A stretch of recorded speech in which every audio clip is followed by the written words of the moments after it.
નમસ્કાર વિદ્યાર્થી મિત્રો, આજે આપણે સાદા અણુઓની લુઈસ રજૂઆત વિશે અભ્યાસ કરીશું, એટલે કે લુઈસ રચનાઓ વિશે અભ્યાસ કરીશું. તો લુઈસ બિંદુ રચના છે એ અણુઓને આયનોમાં જે બંધન થાય છે એમની ભાગીદારી કરેલા ઇલેક્ટ્રોન યુગ્મ અને અષ્ટકનો નિયમ જે આપણે આગળ ઉપર અભ્યાસ કરી ગયા છીએ એના સંદર્ભમાં આપણને સમજાવે છે. તો અહીંયા આપણે લુઈસ બિંદુ રચના કઈ રીતે લખવી એના અમુક સોપાનો છે એના વિશે આપણે અભ્યાસ કરીએ. તો સૌ પ્રથમ એનું પહેલું સોપાન લઈએ કે જે અણુની તમારે લુઈસ બિંદુ રચના લખવી હોય એના ટોટલી જેટલા અણુ હોય એના કુલ સંયોજકતા ઇલેક્ટ્રોન તમને ખ્યાલ હોવા જોઈએ. જેમ કે અણુના કુલ સંયોજકતા ઇલેક્ટ્રોન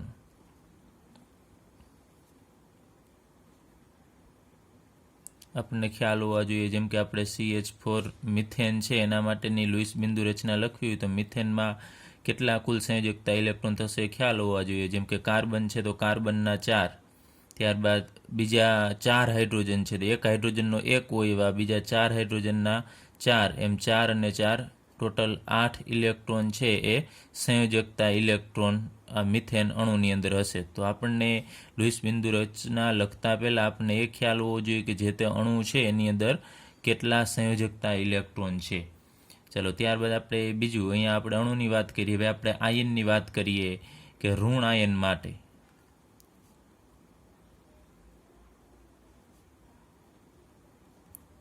તો કોઈ પણ ઋણ આયન હોય, જેમ કે આપણે લખીએ CO3 એટલે કે આ કાર્બોનેટ આયન આને કહેવાય.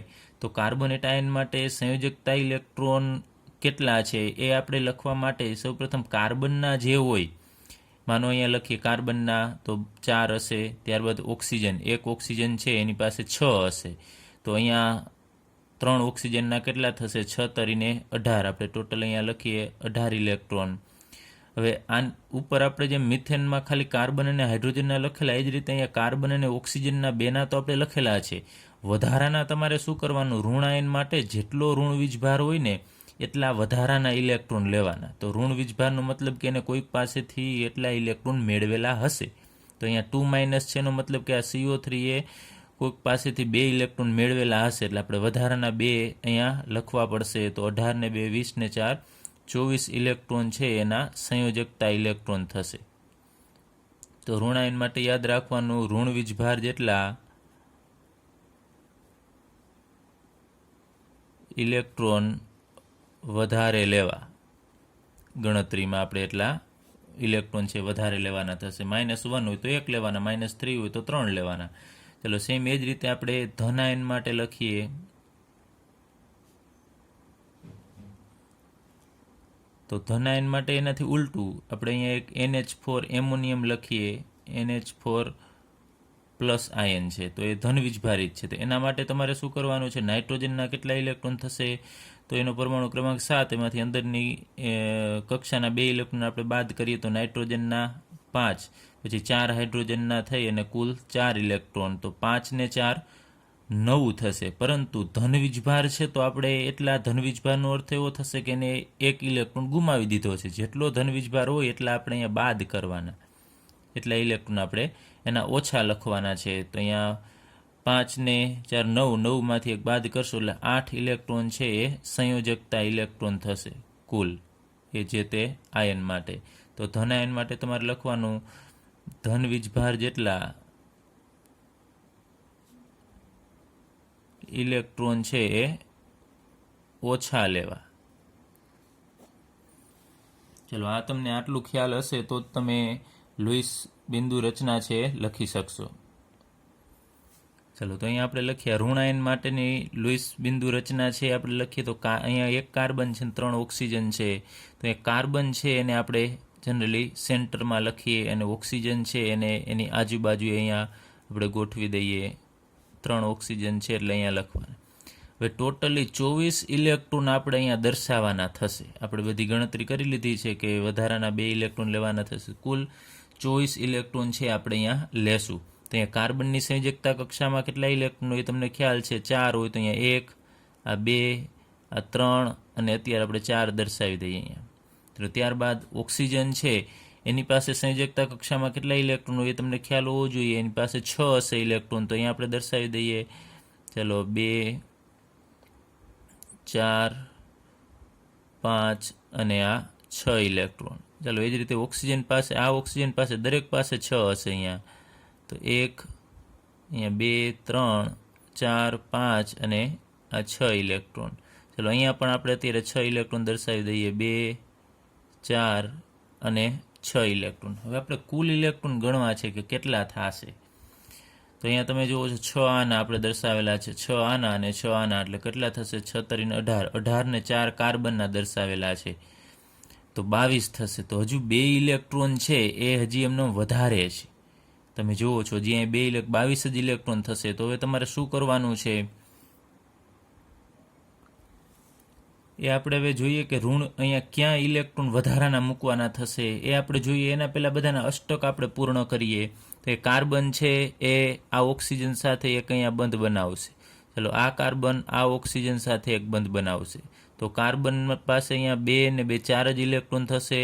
હજુ અહીંયા એને બીજા 4 ઘટશે અષ્ટક પૂર્ણ કરવા. તો અહીંયાના 2 ઇલેક્ટ્રોન છે કાર્બનના, એ બીજા ઓક્સિજનના 2 ઇલેક્ટ્રોન સાથે અહીંયા ભાગીદારી કરશે. તો હવે તમે જુઓ છો કે ટોટલી કાર્બન પાસે એના અષ્ટક એનું પૂર્ણ થઈ જાય છે. અહીંયા 2, 4, 6 ને 2, 8. ચાલો ઓક્સિજનનું અષ્ટક અહીંયા પૂર્ણ થાય છે કે નહીં તમે જુઓ છો. અહીંયા 2, 4 અને આ 4 ઇલેક્ટ્રોન પણ આ ઓક્સિજનના કહેવાય. તો એનું પણ અહીંયા અષ્ટક પૂર્ણ થશે. આ ઓક્સિજનનું અષ્ટક પૂર્ણ થવું જોઈએ, થાય છે કે નહીં જોઈએ. અહીંયા 2, આ 4 અને 2, 6 અને 1 7 જ થાય છે. અહીંયા ઓક્સિજન પાસે અહીંયા 2, 4, 5, 6 અને 7. આ ઇલેક્ટ્રોન અહીંયા 7 થશે. આને પણ અહીંયા 7 ઇલેક્ટ્રોન થાય છે. તો એને એક એક ઘટે છે અષ્ટક માટે 8 ઇલેક્ટ્રોન માટે. તો અહીંયા આપણે જે વધારાના 2 ઇલેક્ટ્રોન દર્શાવવાના હતા એ અહીંયા ઘટતા હોવાથી 1 ઇલેક્ટ્રોન અહીંયા આપણે દર્શાવવાનો થશે આ જગ્યાએ, અને 1 ઇલેક્ટ્રોન અહીંયા આ ઓક્સિજનને આપવાનો થશે. એટલે હવે ટોટલી હવે તમે ઇલેક્ટ્રોન ગણશો તો 24 ઇલેક્ટ્રોન થશે આમાં, અને બધાના અષ્ટક પણ અહીંયા પૂર્ણ થશે. અને આને તમારે આ રીતે આમ દર્શાવી દેવાનો, મોટો કાઉન્સ કરી અને એનો વીજભાર કેટલો છે અહીંયા 2- છે તો ઉપર આપણે લખીશું 2-. ચલો ત્યારબાદ આપણે NH4+ આયન માટે લખવું છે તો ટોટલ 8 ઇલેક્ટ્રોન દર્શાવવાના છે. તો આપણે અહીંયા નાઇટ્રોજન સાથે 4 હાઇડ્રોજન દર્શાવી, હાઇડ્રોજનને આપણે સેન્ટરમાં લખીએ. તમને એટલો તો ખ્યાલ આવી જશે કે 4 હાઇડ્રોજન છે તો 4 બંધ બનાવતા હશે. તો નાઇટ્રોજનના 5 ઇલેક્ટ્રોન દર્શાવવાના હોય, પરંતુ આપણે અહીંયા 5 ને 1 ઓછો દર્શાવવાનો થશે. તમે જુઓ છો ધન આયનમાં 1 ઇલેક્ટ્રોન ઓછો એટલે 8 જ દર્શાવવાના થશે. તો અત્યારે આપણે આ હાઇડ્રોજનના ચાલો દરેકના 1-1 દર્શાવી દઈએ. આ 1-1 ઇલેક્ટ્રોન હાઇડ્રોજનના. હવે 4 તો ઇલેક્ટ્રોન થઈ જશે હાઇડ્રોજનના. હવે બીજા આપણે કેટલા દર્શાવવાના થશે? 4 જ દર્શાવવાના થશે. એટલે નાઇટ્રોજનના અહીંયા 5 છે તો એની જગ્યાએ આપણે 4 દર્શાવવાના થશે. તો અહીંયા આપણે દર્શાવી દઈએ 4, 1, 2, 3 અને 4 ઇલેક્ટ્રોન આપણે અહીંયા દર્શાવવાના છે. ચલો 5મો ઇલેક્ટ્રોન નહીં દર્શાવીએ કારણ કે આયન હોવાથી 1 ઇલેક્ટ્રોન આપણે ઓછો લખવો પડશે. જો તમે આમ લખશો અહીંયા દર્શાવશો 5 ઇલેક્ટ્રોન અને પછી તમે ગણશો તો અહીંયા 9 ઇલેક્ટ્રોન થશે. જ્યારે આપણે દર્શાવવાના છે માત્ર 8 જ, એટલે અહીંયા મેં 4 જ દર્શાવેલા છે. તો હવે નાઇટ્રોજન પોતાનું અષ્ટક પૂર્ણ કરવા, નાઇટ્રોજન પાસે અત્યારે 4 ઇલેક્ટ્રોન છે તો બીજા એને 4 બંધ બનાવવા પડશે. તો અહીંયા હાઇડ્રોજન સાથે એક બંધ બનાવશે, આની સાથે એવા 4 હાઇડ્રોજન સાથે બંધ બનાવશે. તો નાઇટ્રોજનનું તમે અષ્ટક જોશો તો એ પૂર્ણ થાય છે. અહીંયા 1, 2, 3 ને 4 બંધ એટલે 4 દુને 8 ઇલેક્ટ્રોન. અને દરેક હાઇડ્રોજન પાસે પણ અહીંયા તમે જુઓ છો 2-2 ઇલેક્ટ્રોન છે એ થઈ જશે, એટલે હિલિયમ જેવી ઇલેક્ટ્રોન રચના પ્રાપ્ત કરશે. તો આને પણ આ રીતે આમ મોટો કાઉન્સ આમ દર્શાવી અને ઉપર એનો વીજભાર 1 ઇલેક્ટ્રોન એને ગુમાવેલો છે એ નાઇટ્રોજને, એટલે એના ઉપર આપણે પ્લસ વીજભાર આમ લખીશું. ચલો એના પછી ત્રીજો પોઈન્ટ જે આપણે અહીંયા ઓલરેડી દર્શાવી દીધો છે, મેં તમને સમજાવી દીધું છે કે જેટલા ઇલેક્ટ્રોન છે એને તમારી યોગ્ય બંધ મુજબ તમારે વહેંચણી કરવાની થશે. ચલો એના પછીનો ચોથો પોઈન્ટ છે અહીંયા આપણે દર્શાવી દઈએ ઇલેક્ટ્રોનની યોગ્ય વહેંચણી કરવાની. ચલો ત્યારબાદ ચોથો પોઈન્ટ છે એની કે અહીંયા આપણે દર્શાવવાના છે, અહીંયા આ અણુ છે, આ માનો અત્યારે આયન છે તો આયનમાં કાર્બન 1 છે ને 3 ઓક્સિજન છે. તો અહીંયા વચ્ચે કેને દર્શાવો? તો અહીંયા તમે જુઓ છો વચ્ચે કાર્બનને દર્શાવેલો છે. તો સામાન્ય રીતે કોઈ અણુ હોય અથવા તો આયન હોય એમાં વચ્ચે કેને દર્શાવવાનું હોય છે કે જેની વિદ્યુત ઋણતા ઓછી હોય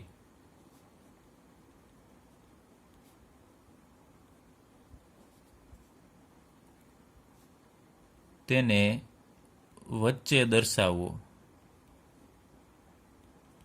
સામાન્ય રીતે બધા સંજોગોમાં એવું નથી કે વિદ્યુત ઋણતા છે ઓછી હોય એને જ ફરજિયાત ગોઠવવો, એવું નથી, પણ મોટા ભાગે આ રીતે તમારે જોવાનું.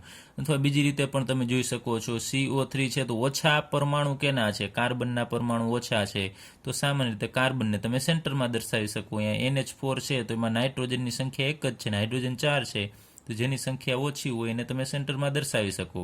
અથવા બીજી રીતે જોવું હોય તો વિદ્યુત ઋણતા ઓછી હોય તેને વચ્ચે દર્શાવો. પણ ફરીથી કહું છું, યાદ રાખજો, એવું બધા કિસ્સામાં એવું નથી કે વચ્ચે ઓછું વિદ્યુત ઋણ હોય એ જ તત્વ આવે.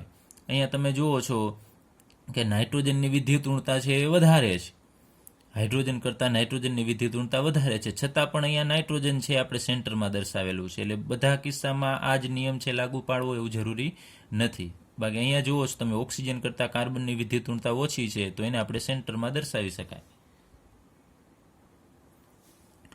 ચલો એના પછી આપણે લઈએ કે અહીંયા તમે જુઓ છો એમાં જે બંધમાં ઇલેક્ટ્રોન, આપણે આગળ ઉપર પણ વાત કરેલી, ફરીથી અહીંયા જોઈએ છીએ કે સોપાનમાં જે ઇલેક્ટ્રોન કાર્બનના હોય કે ઓક્સિજનના હોય, સંયોજકતા ઇલેક્ટ્રોન જે બંધમાં ભાગ લેશે, તો અહીંયા હું રાઉન્ડ કરીને દર્શાવું છું, આ ઇલેક્ટ્રોન ત્યારબાદ આ ઇલેક્ટ્રોન છે, આ બધા બંધમાં ભાગ લેશે. તો જે બંધમાં ભાગ લેશે એ ઇલેક્ટ્રોનને આપણે બંધકારક ઇલેક્ટ્રોન યુગ્મ કહેશું. યુગ્મ એટલે જોડ. ફરીથી કહું છું, એક યુગ્મની અંદર 2 ઇલેક્ટ્રોન હોય તો આને એક યુગ્મ કહેવાય, અથવા તો એક ઇલેક્ટ્રોનની આપણે જોડ કહેશું. તો અહીંયા આ બંધકારક ઇલેક્ટ્રોન યુગ્મ, આ પણ બંધકારક, અહીંયા પણ બંધકારક અને અહીંયા પણ બંધકારક. તો અહીંયા ટોટલ 1, 2, 3 અને 4 બંધ બને છે, એટલે 4 બંધકારક ઇલેક્ટ્રોન યુગ્મ અહીંયા કહેવાય. અને આ બધા સંયોજકતા ઇલેક્ટ્રોન છે, જેમ કે આપણે દર્શાવીએ, આ ઓક્સિજનના આ ઇલેક્ટ્રોન છે, આ ઇલેક્ટ્રોન, આ બધા ઇલેક્ટ્રોન છે કે જેને બંધમાં ભાગ નથી લીધો, જેને બંધમાં ભાગ ન લીધો હોય એને આપણે અબંધકારક ઇલેક્ટ્રોન યુગ્મ કહેશું.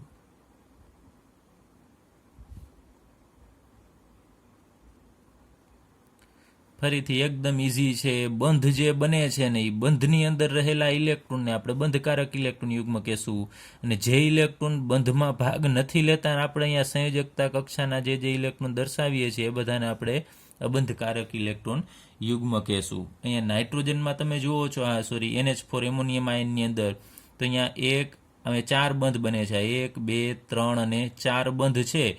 તો એમાં બંધકારક ઇલેક્ટ્રોન યુગ્મ અહીંયા આવેલા છે, 4 બંધકારક ઇલેક્ટ્રોન યુગ્મ છે, પરંતુ અહીંયા એક પણ ઇલેક્ટ્રોન છે એ અબંધકારક ઇલેક્ટ્રોન યુગ્મ નથી, કેમ કે વધારાના કોઈ આપણે અહીંયા તમે જુઓ છો નાઇટ્રોજન પાસે કે હાઇડ્રોજન પાસે એવા નથી જે બંધમાં ભાગ ન લીધો એવા નથી. તો અહીંયા અબંધકારક ઇલેક્ટ્રોન યુગ્મનો અભાવ છે, જ્યારે આમાં તમે ઓક્સિજન ઉપર અબંધકારક ઇલેક્ટ્રોન યુગ્મ જોઈ શકો છો. ચલો હવે અહીંયા આપણે અમુક અણુઓ છે એની લુઈસ બિંદુ રચના જોઈએ.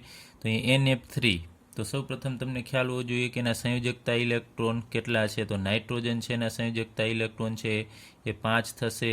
ત્યારબાદ 1 ફ્લોરિન છે એના 7 થશે, અને એવા 3 ફ્લોરિન છે તો 7 તરી 21 થશે. ટોટલ અહીંયા 26 ઇલેક્ટ્રોન છે એ સંયોજકતા ઇલેક્ટ્રોન થશે.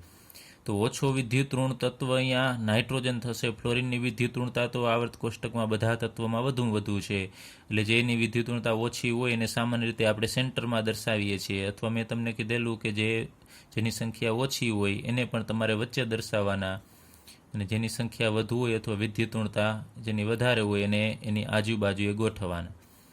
હવે નાઇટ્રોજન છે એની બાહ્યતમ કક્ષામાં 5 ઇલેક્ટ્રોન હોય તો આપણે 5 અહીંયા દર્શાવી દઈએ. ચલો, નાઇટ્રોજનના બાહ્યતમ કક્ષાના 5. પછી ફ્લોરિન છે એની પાસે 7 હશે તો અહીંયા આપણે દર્શાવી દઈએ 1, 2, 3, 4, 5, 6, 7. એવા દરેક ફ્લોરિન પાસે એવા 7 ઇલેક્ટ્રોન હશે સંયોજકતા કક્ષામાં. અને કુલ ઇલેક્ટ્રોન હવે તમે ગણશો આ સ્પોટ જેટલા બિંદુ છે 26 થવા જોઈએ અહીંયા. તો તમે કાઉન્ટ કરશો તો એ 26 જ હશે. હવે નાઇટ્રોજન છે એને કેટલા ઇલેક્ટ્રોન ઘટે છે, તો 5 ઇલેક્ટ્રોન છે તો એને 8 કરવા છે. તો સામે 3 ઘટે છે તો એ 3 બંધ બનાવશે. ત્રણેય ફ્લોરિન સાથે 1-1 ઇલેક્ટ્રોનની અહીંયા એ ભાગીદારી કરશે, એટલે એ 3 બંધ બનાવે છે, જેને આપણે સહસંયોજક બંધ કહીએ છીએ. તો અહીંયા નાઇટ્રોજન છે એનું અષ્ટક તમે જુઓ છો પૂર્ણ થઈ જશે. અહીંયા 2 4 6 ને 8. એવી જ રીતે ઓક્સિજનનું પણ અષ્ટક પૂર્ણ થઈ જશે. 2 4 6 8. દરેક ફ્લોરિન પાસે 8 8 ઇલેક્ટ્રોન અહીંયા ઉપલબ્ધ છે. હવે આપણે ઓઝોન અણુની વાત કરીએ તો એમાં ઓક્સિજન છે એની બાહ્યતમ કક્ષામાં કેટલા ઇલેક્ટ્રોન છે તમને ખ્યાલ છે 6 છે એક ઓક્સિજનમાં. તો ટોટલી 3 પરમાણુ છે અને 6 એક ઓક્સિજનના સંયોજકતા ઇલેક્ટ્રોન થશે. ટોટલ 18 ઇલેક્ટ્રોન છે સંયોજકતા ઇલેક્ટ્રોન થાય. તો 3 ઓક્સિજન છે તો એને આપણે આ રીતે અત્યારે દર્શાવી દઈએ. આ ઓઝોન છે જે આપણે તમને ખ્યાલ છે જે સૂર્યના પારજાંબલી કિરણોને પૃથ્વી પર આવતા રોકે છે એનું અણુસૂત્ર છે ઓઝોનનું. હવે દરેક પાસે 6 ઇલેક્ટ્રોન છે તો આપણે અહીંયા દર્શાવીએ ને 2 4 અને 6. અહીંયા પણ દરેક પાસે 2 4 6 ઇલેક્ટ્રોન હશે. હવે આ ઓક્સિજનને તમે જુઓ છો કેટલા ઇલેક્ટ્રોન ઘટશે તો 6 છે તો 2 ઘટે છે તો સામે એ બીજા ઓક્સિજનના 2 ઇલેક્ટ્રોન સાથે ભાગીદારી કરશે તો અહીંયા એનું અષ્ટક છે પૂર્ણ થશે. હવે આ ઓક્સિજનને કેટલા ઘટે છે એ આપણે જોવાનું છે. તો અહીંયા 2 પછી અહીંયા 4 અને 6 અને 7 અને 8 થઈ જશે. તો એની પાસે 8 છે તો એવું નથી કે એ હવે કોઈ સાથે બંધ બનાવતો નથી તો અહીંયાથી આ નીકળી જશે. તો ઓઝોનનો અણુ જ એને કહેવાય નહીં, પરંતુ ઓઝોન અણુની અંદર આ ઓક્સિજન છે એ બીજા ઓક્સિજન સાથે એક બંધ બનાવે છે. અહીંયા એક બંધ બનાવશે.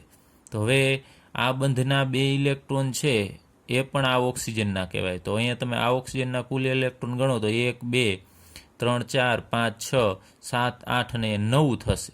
આ ઓક્સિજન પાસે 9 છે ને આની પાસે કાઉન્ટ કરો તમે તો 2 4 5 6 અને આ 7, કેમ કે જે બંધમાં ભાગ લીધો છે એ જ આનો કહેવાય.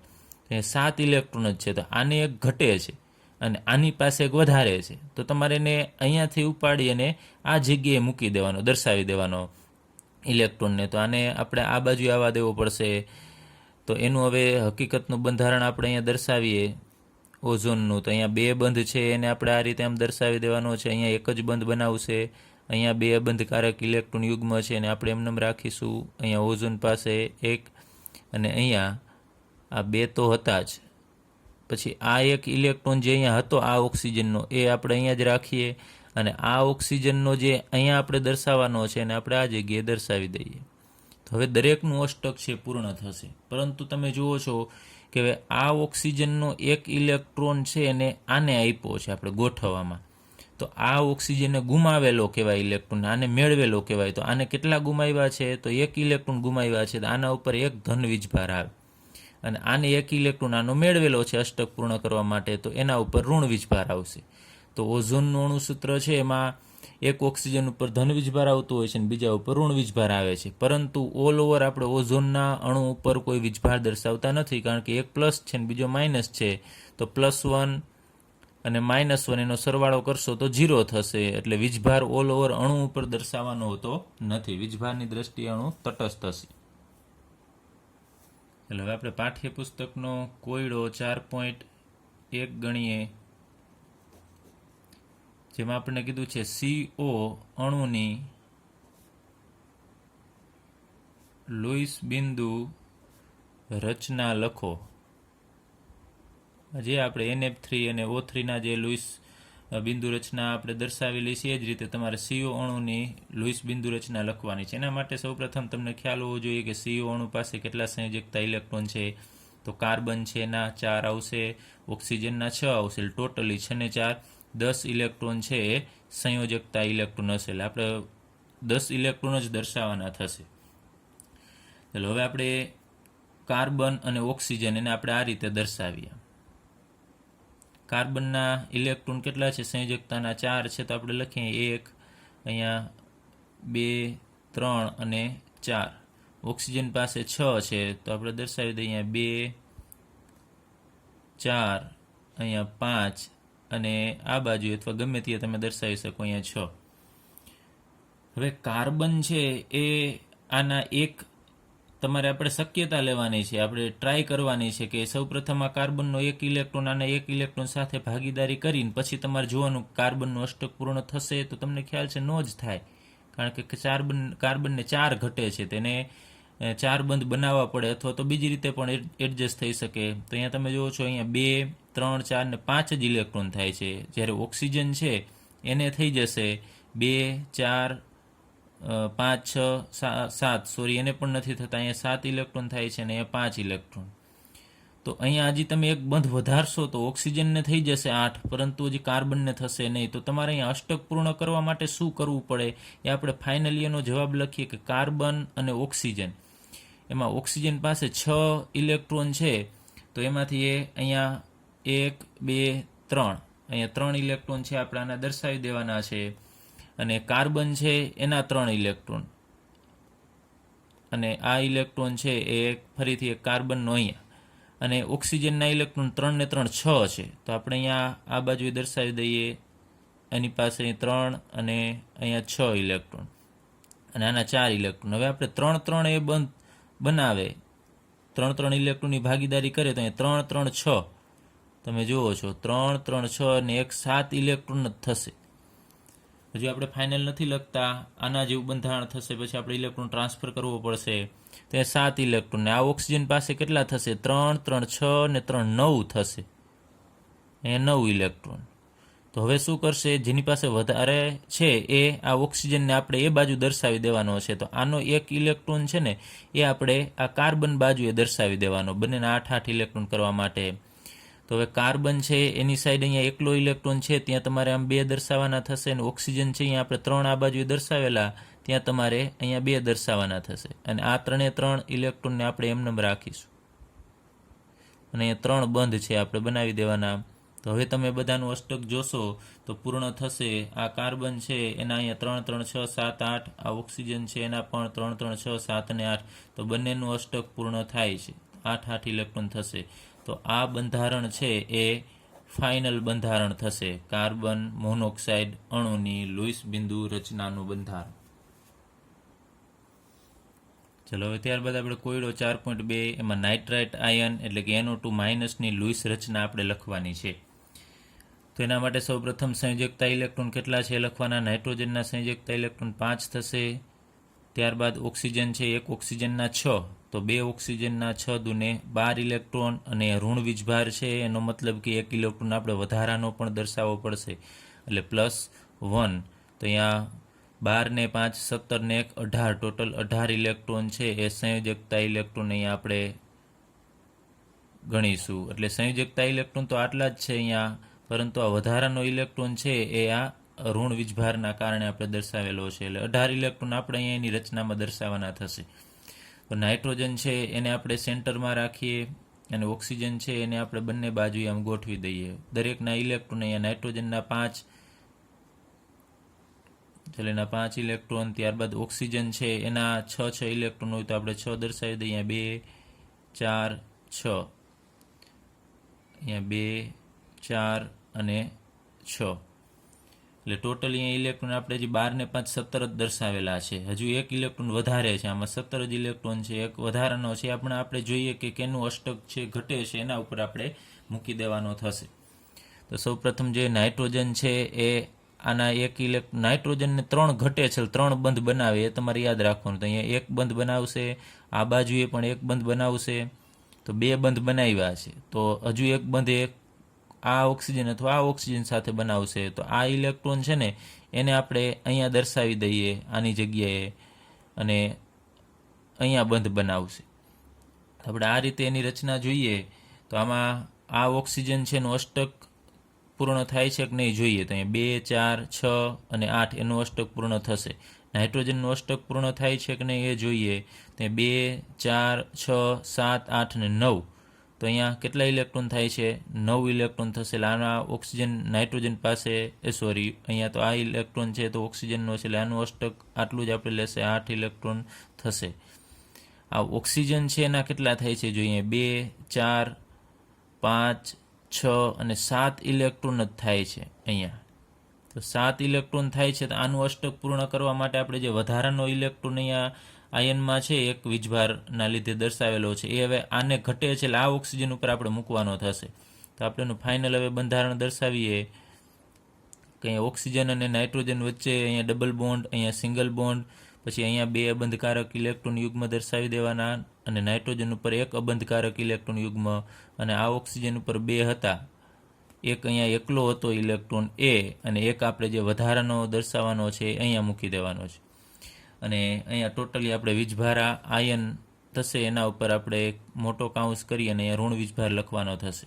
તો એ ઋણ વીજભાર આ નાઇટ્રોજનના કારણે આ ઓક્સિજનના કારણે છે કે એના ઉપર વધારાનો એક ઇલેક્ટ્રોન છે, એટલે આપણે અહીંયા માઇનસ વીજભાર લખીશું.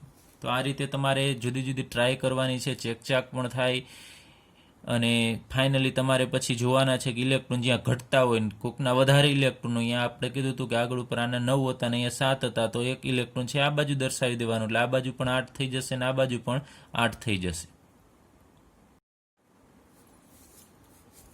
હવે આપણે નિયમનિષ્ઠ ભાર વિશે અભ્યાસ કરીએ, જેને ઇંગ્લિશમાં ફોર્મલ ચાર્જ કહેવામાં આવે છે, અને ટૂંકમાં એફસી વડે પણ દર્શાવવામાં આવે છે.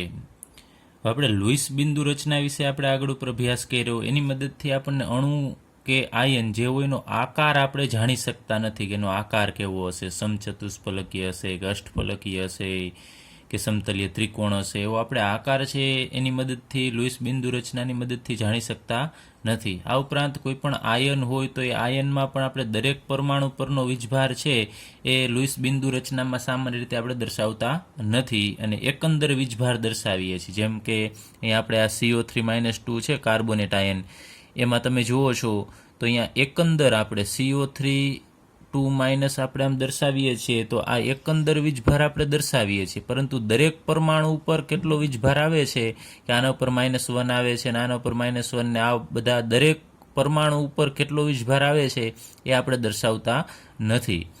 પરંતુ જો આપણે દરેક પરમાણુ પરનો વીજભાર દર્શાવવો હોય તો એ નિયમનિષ્ઠ ભાર વડે આપણે દર્શાવી શકાય છે.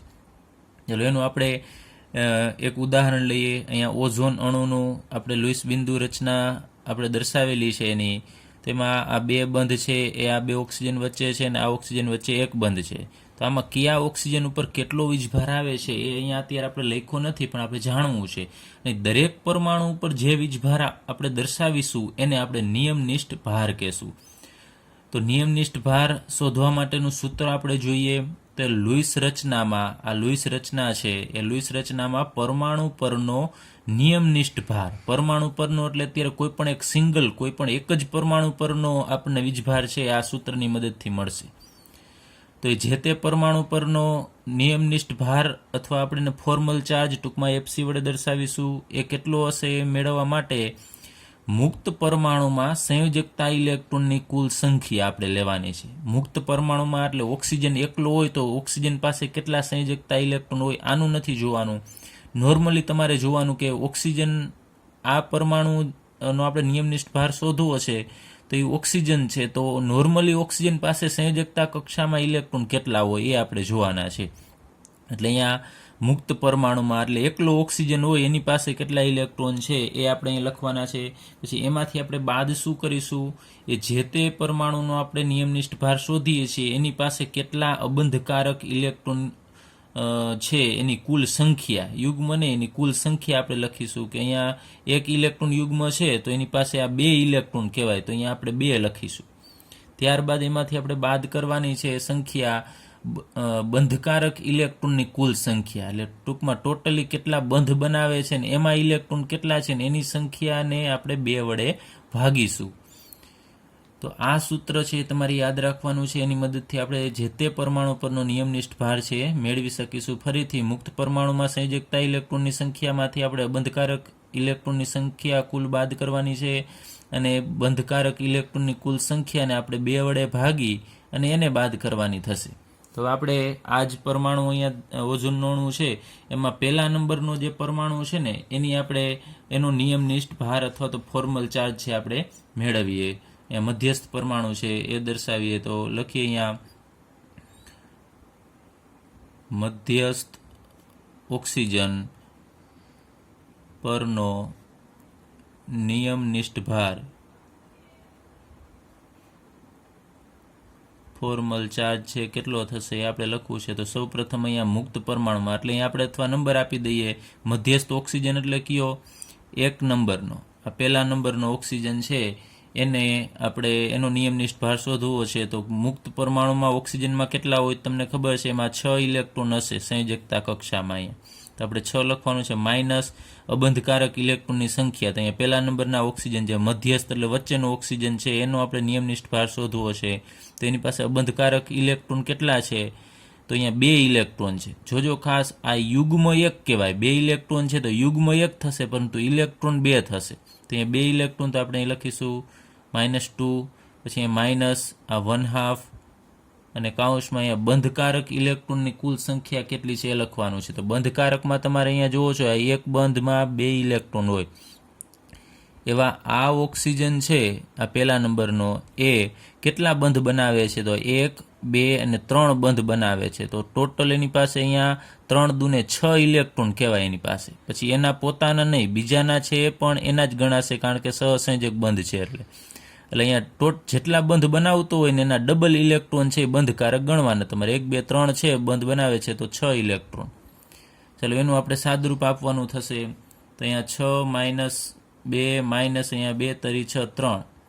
તો 6 માંથી અહીંયા 2 બાદ કરશો એટલે 4, 4 માંથી આપણે 3 બાદ કરીશું એટલે આપણને મળશે 1, અને એ +1 મળશે. એટલે કે ધન વીજભાર આના ઉપર આવશે. એટલે અહીંયા આપણે હવે દર્શાવી દઈએ કે આ પહેલા નંબરનો ઓક્સિજન છે એના ઉપર વીજભાર કેટલો આવશે, તો +1 વીજભાર આવશે. ચાલો હવે આપણે બીજા નંબરના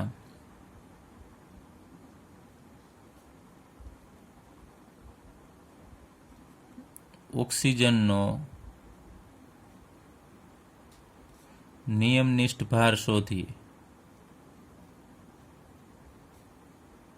ફોર્મલ ચાર્જ, એમાં પણ મુક્ત પરમાણુ એટલે ઓક્સિજન જ છે, બીજા નંબરનો છે. એમાં મુક્ત અવસ્થામાં તો એની પાસે પણ 6 જ હશે. પછી અબંધકારક કેટલા છે એ આપણે લખવાનું છે. તો અહીંયા 1, 2, 3 અને 4 છે. અહીંયા તો અહીંયા -4, પછી અહીંયા 1/2, અને અહીંયા કુલ બંધકારક ઇલેક્ટ્રોનની સંખ્યા લખવાની છે. આ ઓક્સિજન કેટલા બંધ બનાવે છે, તો 2 જ બંધ બનાવે છે. તો 2 બંધમાં કુલ ઇલેક્ટ્રોન કેટલા થશે, તો 2 ને 2 4 થશે. તો અહીંયા આપણે 4 લખવાના થશે. એટલે એનું સાદરૂપ આપીએ તો 6 - 4 - 2 દુને 4. તો અહીંયા ટોટલ 6 માંથી 4 ને 2 6 આપણે બાદ કરવાના એટલે 0 આવશે. તો એનો મતલબ કે આ ઓક્સિજન છે એના ઉપર 0 વીજભાર છે, કોઈ પણ પ્રકારનો વીજભાર નથી. એટલે અહીંયા આપણે દર્શાવતા જ નથી કે અહીંયા 0 એનો વીજભાર, એ દર્શાવવાનો નહીં, 0 દર્શાવવાની કોઈ જરૂર નથી. ચાલો ત્યારબાદ આપણે ત્રીજા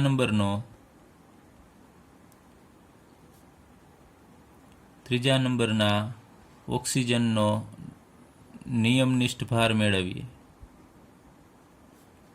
ફોર્મલ ચાર્જ, તો એમાં પણ પહેલી તો સંખ્યા છે કોમન આવશે મુક્ત પરમાણુમાં. આ ત્રીજો ઓક્સિજન છે એના માટે 6. પછી અબંધકારક ઇલેક્ટ્રોનની સંખ્યા અહીંયા કેટલી છે, તો અહીંયા 1, 2, 3, 4, 5 અને 6. આ ઓક્સિજનમાં 6 અબંધકારક ઇલેક્ટ્રોન છે. પછી -1/2, અને બંધકારક કેટલા, આ ઓક્સિજન કેટલા બંધ બનાવે છે, તો એક જ બંધ બનાવે છે. એક બંધમાં 2 ઇલેક્ટ્રોન હોય. તો અહીંયા 2, 2 કેન્સલ થશે. તો અહીંયા આપણને 6 - 6, અને અહીંયા 1 તો વધશે જ પાછળ. તો અહીંયા 6 માંથી આપણે અહીંયા 7 બાદ કરવાના થશે એટલે આપણને -1 વીજભાર મળશે. એટલે આ ઓક્સિજન ઉપર પોતાનો વીજભાર છે એ -1 આવશે. જો તમારે અહીંયા +1 ન દર્શાવો તો માત્ર પ્લસ દર્શાવો, અને અહીંયા માત્ર માઇનસ દર્શાવો, તો એનો મતલબ એ જ થશે કે +1 અને -1. તો આ રીતે હવે તમે કોઈ પણ અણુ, આ કાર્બોનેટ હોય કે કોઈ પણ બીજો આયન હોય, એમાં દરેક પરમાણુ ઉપર કેટલો વીજભાર આવે છે એ આ સૂત્રની મદદથી તમે મેળવી શકો. પણ એના માટે તમને લુઈસ રચના છે એ ખ્યાલ હોવી જોઈએ, કારણ કે એની મદદથી તમને ખ્યાલ આવશે કે એમાં કેટલા અબંધકારક ઇલેક્ટ્રોન યુગ્મ છે અથવા કેટલા અબંધકારક ઇલેક્ટ્રોનની સંખ્યા છે એ તમને એની લુઈસ રચના ઉપરથી જ ખ્યાલ આવશે. હવે નિયમનિષ્ઠ ભારની મદદથી આપણે એ જાણી શકશું કે આવા જો અલગ અલગ આપણે લુઈસ બંધારણ જો અથવા રચના છે આપણે દર્શાવી શકાતી હોય એક જ અણુની જુદી જુદી, તો એમાંથી કઈ રચના છે સાચી છે એ જાણવા માટે આપણે નિયમનિષ્ઠ ભાર છે એ મેળવવો અગત્યનો છે.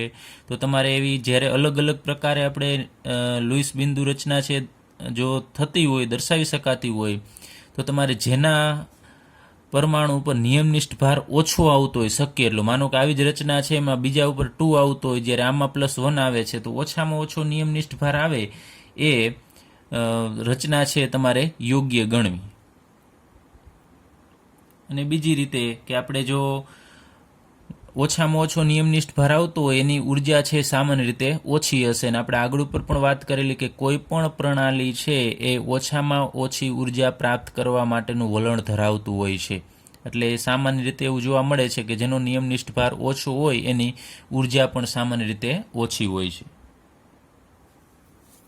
ચાલો આગળ ઉપર આપણે જે અષ્ટકના નિયમનો અભ્યાસ કરેલો, હવે આપણે એની અમુક મર્યાદા જોવાની છે. અષ્ટકના નિયમની મર્યાદા.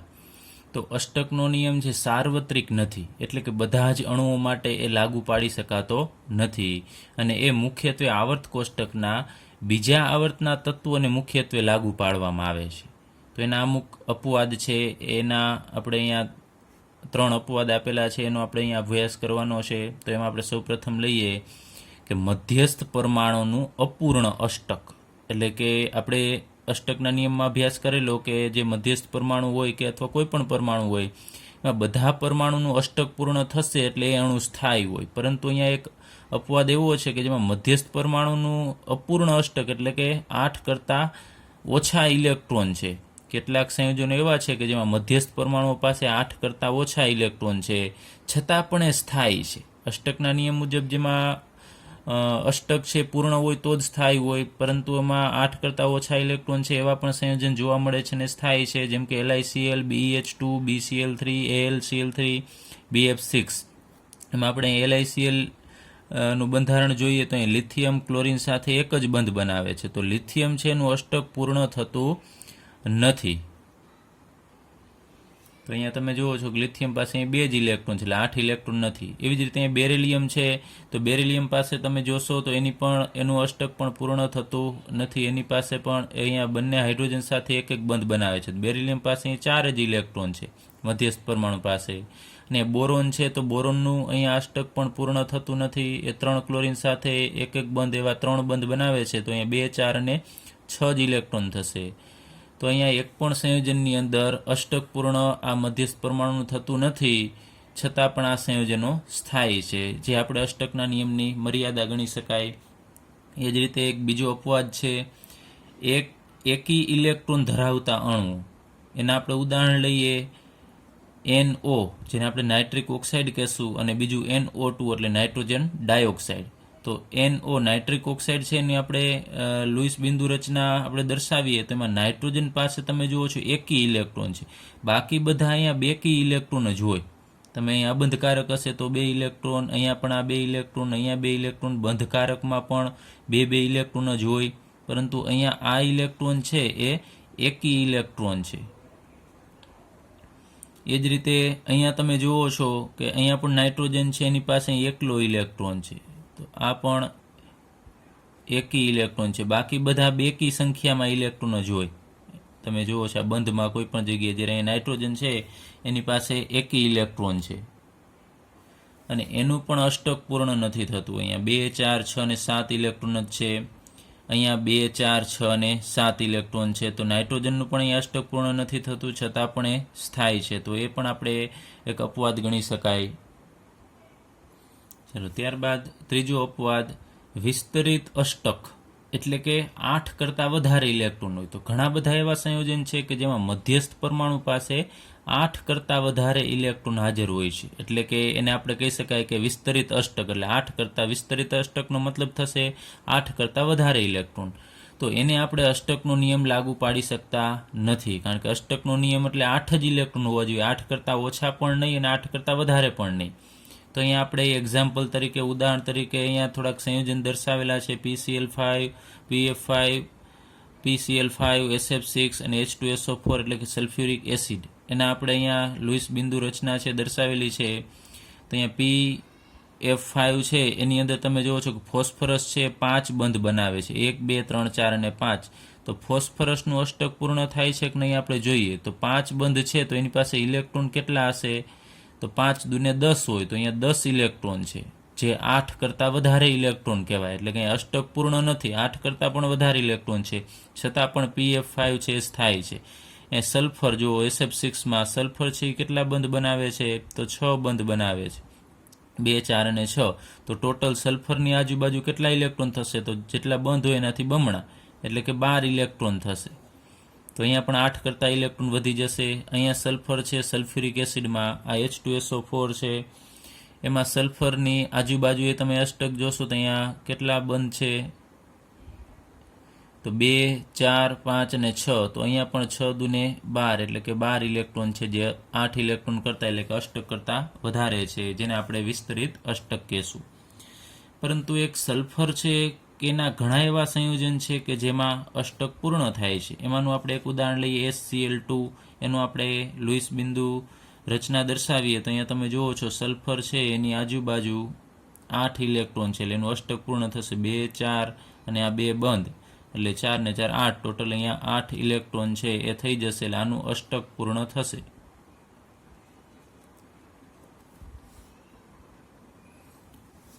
ત્યારબાદ આપણે અષ્ટકના નિયમની અમુક બીજી ખામીઓ વિશે અભ્યાસ કરીએ. તો તમને ખ્યાલ છે કે અષ્ટકનો નિયમ છે એ ઉમદા વાયુઓની રાસાયણિક નિષ્ક્રિયતા પર રચાયેલો છે. તો તમને ખ્યાલ છે કે ઉમદા વાયુ છે એની બાહ્યતમ કક્ષામાં એનું અષ્ટક છે પૂર્ણ થાય છે. આપણે વાત કરેલી કે માનો કે નિયોન છે, તો નિયોનની બાહ્યતમ કક્ષામાં 8 ઇલેક્ટ્રોન ઓલરેડી પૂર્ણ હોય જ છે. નિયોન હોય કે બીજું કોઈ પણ આર્ગોન, ક્રિપ્ટોન, ઝેનોન, એ બધાનું અષ્ટક પૂર્ણ હોય જ છે. એને કાંઈ બીજા સાથે જોડાઈને અષ્ટક પૂર્ણ કરવા માટે કાંઈ પ્રયત્ન કરવો પડતો નથી પહેલેથી જ. એટલે નિયોનનો પરમાણુ છે એ એકલો હોય છે, અથવા તો ઉમદા વાયુ તત્વો એકલા હોય, બીજા સાથે જોડાતા નથી. તો એના આધારે આ અષ્ટકનો નિયમ છે એ રચાયેલો છે. તો એનો મતલબ કે આ નિષ્ક્રિય વાયુ અથવા ઉમદા વાયુઓ છે એ બીજા સાથે જોડાતા હોવા જોઈએ નહીં, કારણ કે એનું અષ્ટક પૂર્ણ છે જ, તો એ સ્થાયી હોય. છતાં પણ ઝેનોન અને ક્રિપ્ટોન આ 2 ઉમદા વાયુઓ છે એ ફ્લોરિન અને ઓક્સિજન સાથે જોડાઈને આવા સંયોજન બનાવે છે. હકીકતમાં એને કોઈ સાથે જોડાવાની જરૂર જ નથી, કારણ કે એનું અષ્ટક પૂર્ણ છે. છતાં પણ એ ફ્લોરિન સાથે જોડાઈ અને HCF2 અને KrF2 જેવા સંયોજન બનાવે છે, અને ઝેનોન ઓક્સિજન અને ફ્લોરિન સાથે સંયોજાય અને HCOF2 જેવા સંયોજન બનાવે છે.